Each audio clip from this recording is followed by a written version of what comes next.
तो आ चुके एक्सरसाइज 3.4 के क्वेश्चन 2 में। मैंने इसके जस्ट पहले वाली वीडियो डाल रखी है, पूरे एक्सरसाइज 3.4 का बेसिक बताया उसमें मैंने, और क्वेश्चन 1 बताया एक साथ ही। तो क्वेश्चन 2 बोला क्या है हमें, sec x is equals to 2।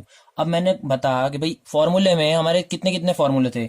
एक तो जीरोज में थे कि भाई साइन में, कॉस में और टेन में, ठीक है। और नॉन जीरोज में भी थे कि साइन, कॉस, टेन।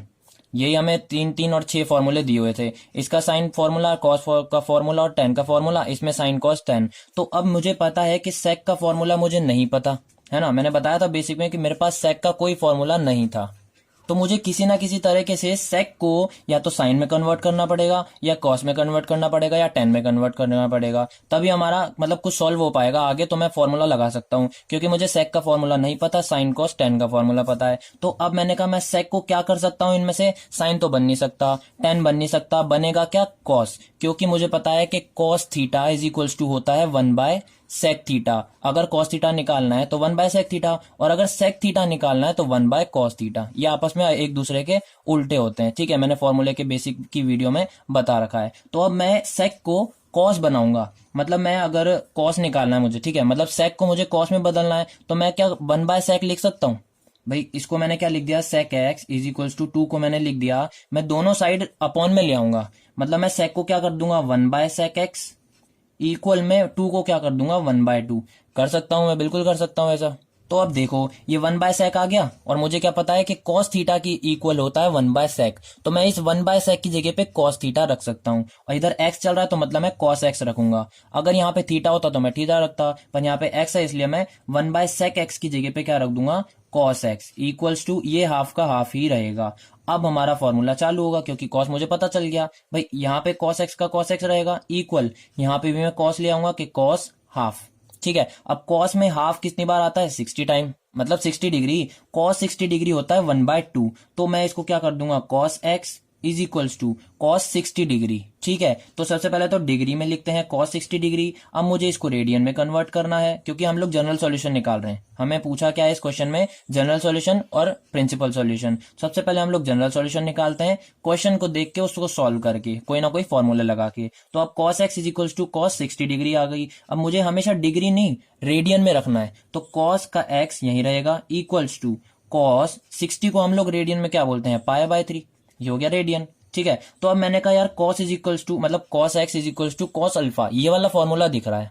मैंने बेसिक की वीडियो में फॉर्मूले 3 बताए थे, साइन का, कॉस का और टेन का। मतलब अगर sine is equals to sine alpha हो, या फिर cos theta is equals to cos alpha हो, या फिर tan theta is equals to tan alpha हो, तो कौन कौन से फॉर्मूले लगेंगे। अभी हमें क्वेश्चन में क्या दे रखा है, cos theta is equals to cos alpha, तो हमारा ये वाला फॉर्मूला लगेगा, theta is equals to 2n pi plus minus alpha, ठीक है। फॉर्मूला कौन सा इधर यूज हो रहा है, cos theta is equals to cos alpha हो, तो हमारा फॉर्मूला क्या आएगा, 2n पाई प्लस बी माइनस बी और अल्फा, ठीक है। तो इधर मैंने देखा कॉस थीटा मतलब इक्वल में तो ये है, बाकी कॉस अल्फा मतलब अल्फा की वैल्यू क्या हो गई, पाई/3, ठीक है ना भाई। ये चीज हो गई एक तरह से, ये मान लो कि अल्फा की वैल्यू पाई/3, कॉस का कॉस है ही सही, इक्वल भी है, कॉस का कॉस है ही सही, और थीटा की जगह पे एक्स है, तो मतलब हमारा फॉर्मूला एक्स में लगेगा। तो x is equals to 2n pi plus minus alpha की वैल्यू क्या हो गई, पाई/3, ठीक है। मतलब एक बार हमें प्लस में लेके चलना है, एक बार माइनस में लेके चलना है।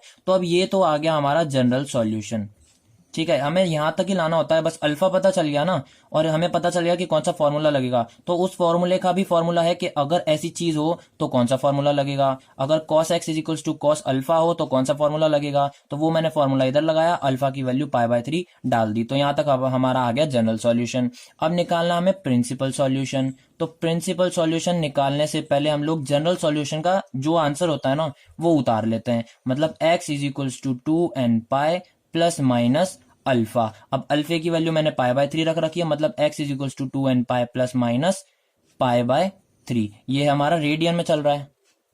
अब मैंने क्वेश्चन 1 में क्या बताया था कि हमें करना क्या है, प्रिंसिपल सॉल्यूशन बहुत आसान होता है। जनरल सॉल्यूशन आ गया ना तो फिर प्रिंसिपल सॉल्यूशन अपने आप आ जाएगा। करना क्या है, जनरल सॉल्यूशन को उतारना है प्रिंसिपल सॉल्यूशन में, हम उतार चुके हैं, और वैल्यू डालनी है हमें एन की वैल्यू डाल दो, 0 डाल दो, 1 डाल दो, 2 डाल के देखो, 3 डाल के देखो, 4 डाल के देखो, मतलब कहीं तक भी डाल सकते हो, बस हमारा आंसर 360 डिग्री के अंदर अंदर आना चाहिए, ठीक है। तो मैं सबसे पहले 0 डाल के देख लेता हूं। तो n इक्वल्स टू 0 पे x is equals to 2n पाए, मतलब 2n की जगह पे मैंने डाला 0, इंटू में पाए है ही सही, प्लस माइनस पाए बाय 3। तो 2 इंटू 0 इंटू पाए, तो ये तो पूरा ही 0 हो गया है ना भाई। तो x इज इक्वल्स टू क्या बचा, प्लस माइनस पाए बाय 3।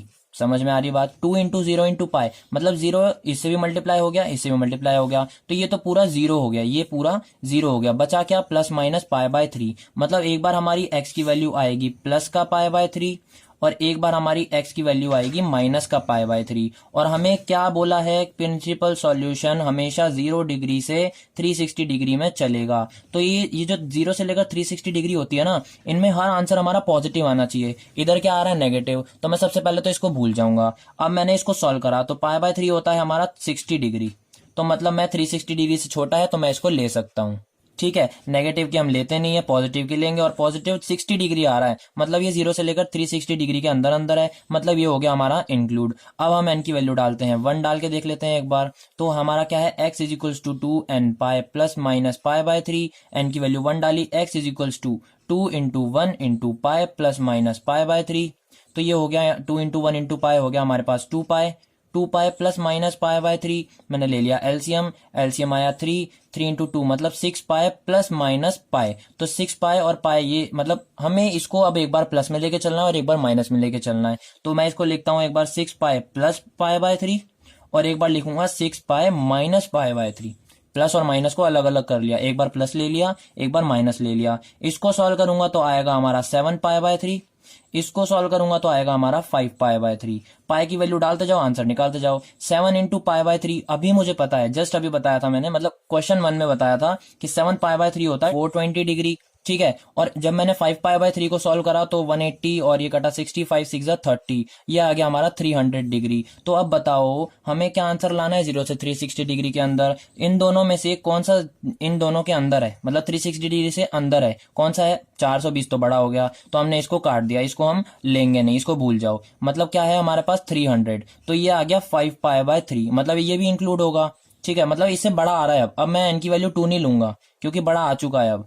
तो अब क्या हो, एक इंक्लूड तो हमारा पाई बाय 3 हो गया था जिसकी वैल्यू 60 डिग्री आई थी, और एक इंक्लूड ये वाला हो गया 5 पाई बाय 3। तो प्रिंसिपल सॉल्यूशन में हमारा क्या हो जाएगा, एक्स की वैल्यू एक तो pi by 3 comma 5 pi by 3। तो ये हो गया हमारा प्रिंसिपल सॉल्यूशन। जनरल सॉल्यूशन ये आई गया था, और ये वाला आंसर हो गया हमारा प्रिंसिपल सॉल्यूशन। तो यहीं पे हमारा एक्सरसाइज 3.4 का क्वेश्चन 2 भी खत्म होता है।